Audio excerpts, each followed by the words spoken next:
মাছ মাংস খাবারের ভিডিওগুলো দেখে একটা মধ্যবিত্ত পরিবার থেকে কখনোই সিদ্ধান্ত নিতে পারি না যে আজ আমাদের বাড়িতে মাছ মাংসই রান্না হবে। সুপ্রভাত, আজ কিন্তু আমাদের বাড়িতে কীর্তন আছে, তাই সকাল সকাল বাজারগুলো চলে আসে। তোমরা দেখেছিলে সেদিন অষ্টমী স্নানের মেলায় গিয়ে বাবার পিণ্ড দিয়ে আসা, তারপরে কিন্তু বাড়িতে এসে একটা ছোট্ট করে কীর্তন দিতে হয়। আজকেই তার আমি আয়োজন করছি। ঘুম থেকে উঠেই বাড়ি ঘর লেপামোছো করে, গ্রামের বাড়ি বুঝতেই পারছো, গোবর দিয়ে লেপামোছা না করলে শুদ্ধিই হয়। মনে হচ্ছে আকাশে বৃষ্টি হবে। দেখো আকাশটা কিরকম হয়ে আছে। সামনে যেহেতু পয়লা বৈশাখ এসেছে, মিশো থেকে নিয়েছি পিওর কটনের এই কুর্তি। ভাবলাম তোমাদের সাথেও একবার শেয়ার করি। পুরো ময়ূরের রঙে পেয়ে যাবে এই কুর্তিটা। যারা কটন কুর্তি নিতে ভয় পাও তারা কিন্তু একদমই চিন্তা করবে না। ভিডিওর কমেন্ট বক্সে কিন্তু লিংক পিন করা আছে, তোমরা যদি সেখান থেকে কিনো তাহলে হুবহু এই কুর্তিটাই তোমরা পেয়ে যাবে। আর যারা ইনস্টাগ্রাম থেকে দেখছো তারা কিন্তু কমেন্ট করো, লিংক পেয়ে যাবে। পুরো ঘর উঠোন সমস্ত কিছু লেপামোছা করে আমি কিন্তু স্নান টান করে চলে আসলাম। এবারে দুপুরের রান্নাটা তো করতে হবে। রাতে কীর্তন আছে, তখন তো রান্না বান্না হবে, তারপরেও একটা ঘরোয়া রান্না তো হয়েই থাকে। ভাবছি আজকের এই ঘরোয়া রান্নাতে খুবই সাধারণ একটা রেসিপি করব। অনেক সময় কি হয় বলতো,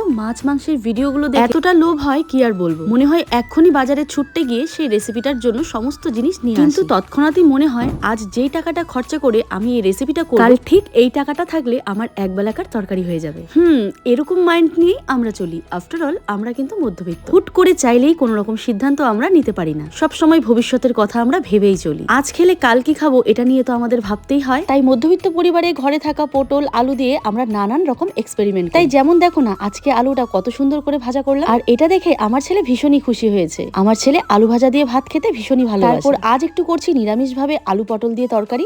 এই তরকারিটা প্রায়ই আমার মা করে থাকে, তবে আমি নিজে হাতে কিন্তু কখনো করিনি। আজ মনে হলো না, এই আলু পটলের তরকারিটা করা যেতেই পারে, যেহেতু বাড়িতে আজ নিরামিষ। গরম তেলে হালকা একটু জিরে, টমেটো, শুকনো লঙ্কা ফোড়ন দিয়ে পটল আলুটা ভালো করে ভেজে নিলাম। তারপর মশলা হিসেবে আদা লঙ্কা বেটে দিলাম। এদিকে একটু সামান্য জিরে গুঁড়ো ছিল, সেটাও দিয়ে দিলাম। ব্যাস ভালো করে নুন হলুদ দিয়ে কষিয়ে নিয়ে জল দিয়ে দিলাম। আজকের পটলের তরকারিটা এতটা ভালো হয়েছিল কি আর বলবো। পটল আলুর পাতলা ঝোল একদম গরম গরম ভাতের সাথে জমে গেছে।